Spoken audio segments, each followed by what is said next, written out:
Olá, queridos alunos e alunas, sejam todos bem-vindos novamente à nossa disciplina Educação Matemática 1.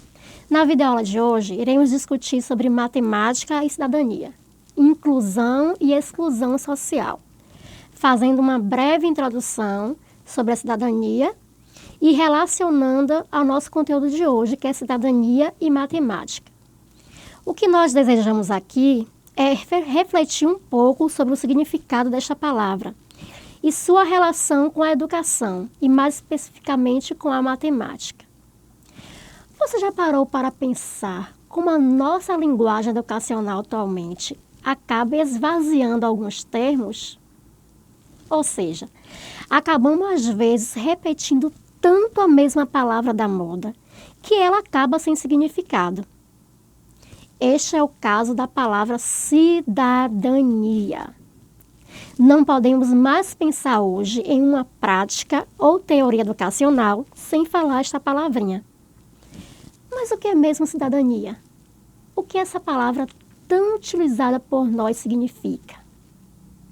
Bora pensar um pouquinho? Olha só, o conceito de cidadania tem origem na Grécia Antiga, sendo usado então para designar os direitos relativos ao cidadão, ou seja, o indivíduo que vivia na cidade e ali participava ativamente dos negócios e das decisões políticas.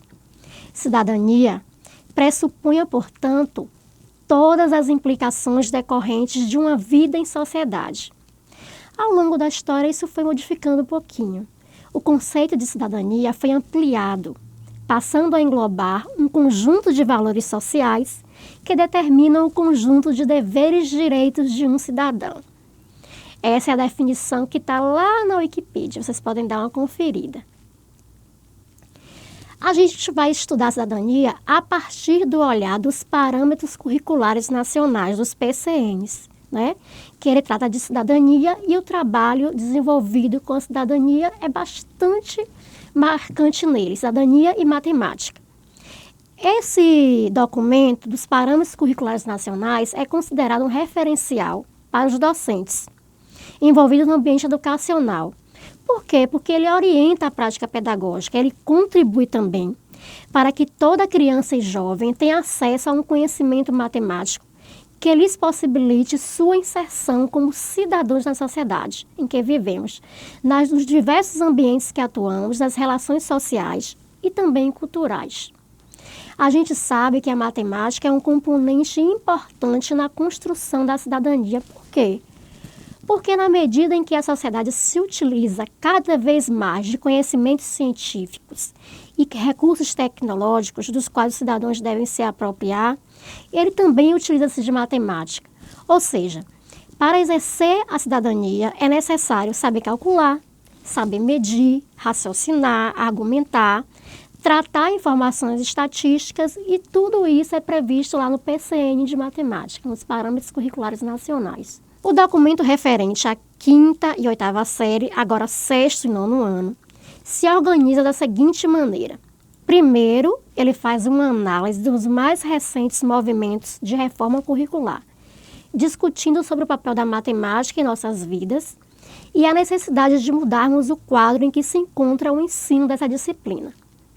No que se refere aos conteúdos, esse documento ele apresenta dimensões não somente de conceitos, mas de procedimentos e atitudes.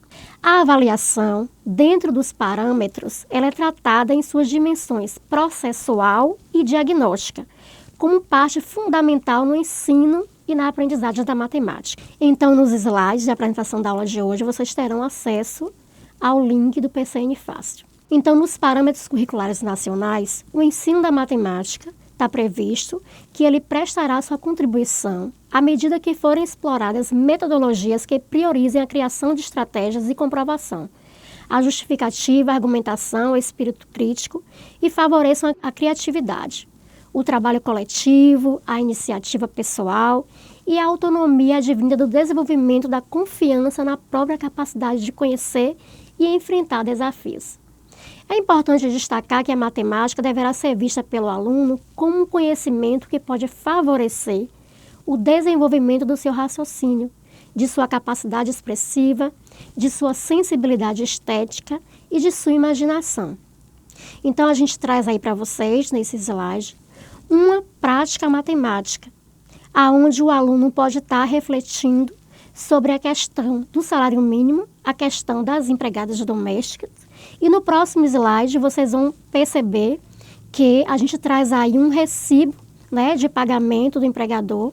Então, o aluno pode estar calculando quanto é que o empregador que contrata uma empregada doméstica, quanto é que ele vai pagar por essa empregada, e o empregado, a empregada doméstica, quanto é que ela vai pagar, né, em termos de impostos por essa contratação. Um outro conteúdo que está em pauta nessa videoaula é a Base Nacional Comum Curricular, né? E o que é essa base?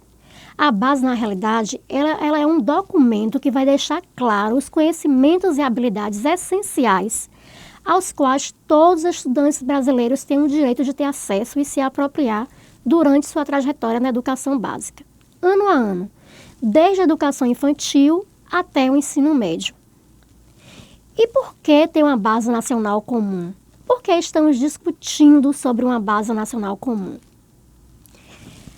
Na realidade, a adoção dessa base, a construção dessa base, né, adotar uma base curricular comum, é fundamental para reduzir as desigualdades educacionais de uma nação. Por quê? Porque ao definir o que é essencial ao ensino de todos os alunos em cada uma das etapas da vida escolar, as expectativas de aprendizagem e os critérios de qualidade ganham transparência e podem ser aplicados e cobrados com maior eficiência, quando você conhece qual é o conteúdo que está ali naquela base. Então, na prática, o que isso significa? Significa que pais e responsáveis terão acesso de forma transparente aos conhecimentos e habilidades que os alunos deverão saber ao final de cada ano letivo. Isso facilitará tanto o papel da família, que acompanhará mais de perto o desempenho dos seus filhos, como também dos professores. Mas é só o Brasil que está fazendo isso? É só o Brasil que trabalha com essa base? Não. A adoção de uma base comum é tendência internacional. Mas como está o processo de criação da base no Brasil? Olha só, o Ministério da Educação, o MEC, iniciou a redação do documento da Base Nacional Comum em junho de 2015. Esse documento ele foi feito em colaboração com membros das secretarias municipais e estaduais de educação, acadêmicos especialistas de universidades, né, nas disciplinas específicas também foram convidados para analisar e opinar sobre esse documento. Professores da educação básica até o dia 15 de dezembro de 2015 poderiam opinar sobre o documento. Então, essas aí são nossas referências da videoaula de hoje e é isso aí, pessoal. Dedicação, esforço e autonomia são imprescindíveis para que tenhamos sucesso. Eu conto com vocês. Grande abraço.